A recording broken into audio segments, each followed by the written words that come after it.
তেল ছাড়া এভাবে আমলার আচার তোমরা কি খেয়েছো? অনেক সুস্বাদু, অনেক মজা এই আমলার আচার, একদমই তেল ছাড়া ভীষণ মজা এই আমলার আচার। আজকে রেসিপিটা তোমাদের সাথে শেয়ার করব, তো প্রথম থেকে শেষ পর্যন্ত ভিডিওটি দেখার জন্য অনুরোধ রইল বন্ধুরা। তো আশা করি তোমরা সবাই ভালো আছো, আমি অনেক অনেক ভালো আছি।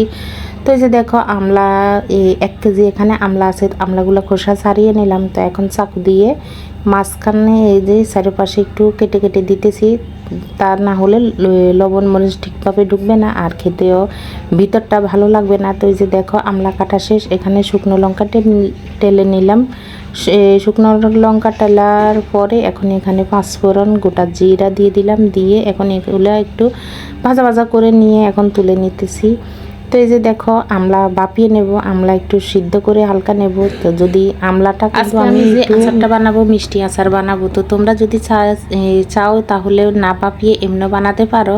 তো মিষ্টি আচার যেহেতু বানাবো সেজন্য একটু বাপিয়ে টকটা ফেলে দিলাম।